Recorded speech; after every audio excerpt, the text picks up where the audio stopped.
My first thing to y'all today is, how do you want to be remembered? Right? How do you want to be remembered? What does that look like?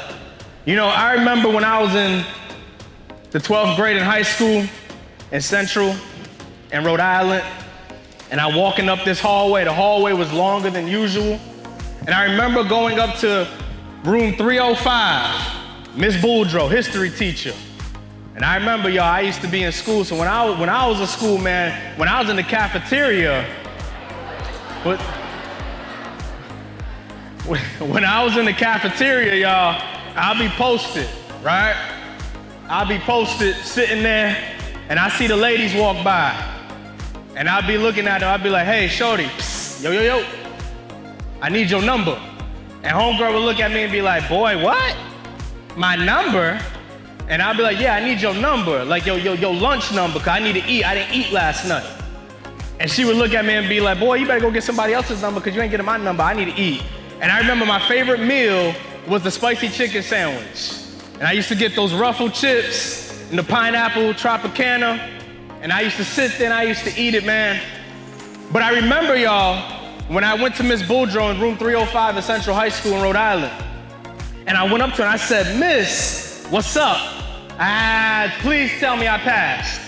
She looked at me and she said, William, let me ask you a couple questions. Number one, you play football, right? I said, yes, ma'am, I play football. She said, okay, cool. You getting this now. You passing this pop quiz. She said, how many quarters are in football? I said, ma'am, 4. I said that confident too. I said, 4. Just like that. She looked at me and she said, okay, first quarter, you was being a class clown. Second quarter, you wasn't getting serious. Third quarter, it got too late, and by fourth quarter, you already messed up your scholarship. And my thing was, I had to walk out of that room, that very room, 309, Miss Boudreaux's history class, and I had to walk down that hallway, and I remember that door shutting behind me. Boom. And I'm walking down this hallway with tears in my eyes, y'all. And the reason why I'm walking with tears in my eyes, y'all, because I made a promise to my mother, the woman who raised me, the woman who gave me blankets when we didn't have no heat, the woman who would walk miles and miles to make sure that I'm good in a snowstorm, when we didn't have nothing, when we didn't have no lights, when there was roaches and mice in the house, the woman who paved the way for me. And I remember, y'all, I had to go to her and I had to tell her, I said, Mom, I threw my book bag off. I said, Mom, I failed. And she looked at me and she said, baby, what you mean you failed? I said, ma'am, I failed. She said, no, baby, what you mean by that? I said, well, I lost a football scholarship due to academics. I didn't make it. And it broke me, y'all, and I'm sitting there crying in tears. And I remember my mom, she said, baby, I'm gonna say something to you, don't you ever forget it. And this is what she said to me, y'all. She said, I'm proud of you because you're doing something that the family never done. I said, well, what do you mean by that, Mom?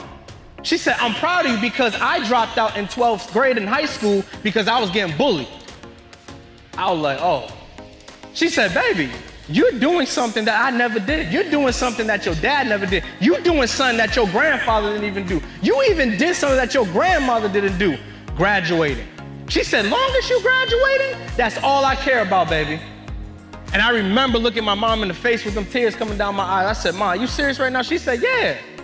I'm proud of you, William, because you're going to walk that stage and you're going to get that diploma. And I promise you, baby, that you're going to go change the world. And when she said that to me, I was just like, yo, I got to go get it for my mom. I got to go get it for my mom. And I remember this, y'all. I remember saying to my mom, I said, Mom, well, throughout all this in my life and you raising me and my dad not being in my life, this is a picture of my dad, y'all, right? Look at him, right?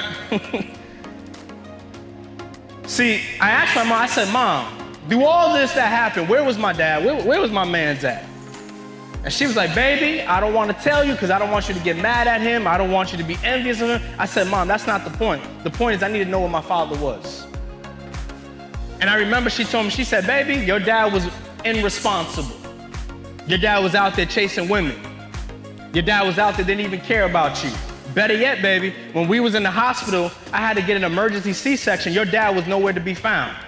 He was at home on a recliner watching a football game while me and you were fighting for my life. See, the reason why she said that, because the umbilical cord was wrapped around my neck and I couldn't breathe. And the doctor told her, Miss Miles, if you push, there's a chance your son ain't gonna be born tonight. I ain't supposed to be here, y'all. I ain't supposed to be on this earth right now, y'all. But here's the thing I want you guys to understand, right? No matter what happens or oppositions in your life, I need you to be laser-lock focused. And I remember I had to go take a flight a couple years back, and I went to go talk to my dad. And it took me years and years and years to talk to my dad, face to face, to ask him a question. And simply the question was, Dad, where were you? Where were you when my mom was in the hospital? Where were you, Dad? And he looked at me and he said, son, your mom. I said, I don't want to hear that. I said, I don't want to hear that, Dad. He said, well, it was your mom's fault. I said, Dad, I don't want to hear. I'm asking you, where was you? Where's the responsibility that you take? Where was you when we was in the hospital? And I mean, I flew all the way up here just for you to say to me that it's my mom? I said, but you know what, Dad? I did my research. I can't blame you, because I know that your dad wasn't in your life either. But I made a promise from that day forward, and I always said to myself, y'all, I said, in my kid's life, I will always be present. All three of my babies been there. When they came out the womb, I was there. Changed their diaper, seen their first tooth coming, see them fall on the floor and get back up. It's nothing better than hearing something that says, I love you. Nothing better than that, and that's all I got from my mom, and I asked my dad. And here's the hardest part, y'all. Through all of that, I still had to forgive my mans. Because I said, Dad, I get it, Dad. You didn't have a role model. I get it, Dad. You didn't have people in your life that could mentor you and guide. I feel you, Dad.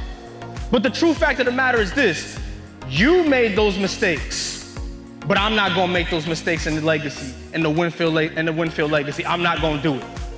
And so, the first thing I want you guys to understand is that from that moment forward, I started saying to myself, I said, Will, you gotta identify your gift and you need to walk in it.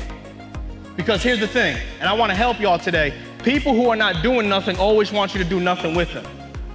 I'm gonna say it again. People who are not doing nothing always want you to do nothing with them. And so quickly I had to start changing my environment. Quickly I had to start understanding who I am. Quickly I had to start understanding that, Will, there is more to life than just being in Rhode Island. It is more than life than just being average.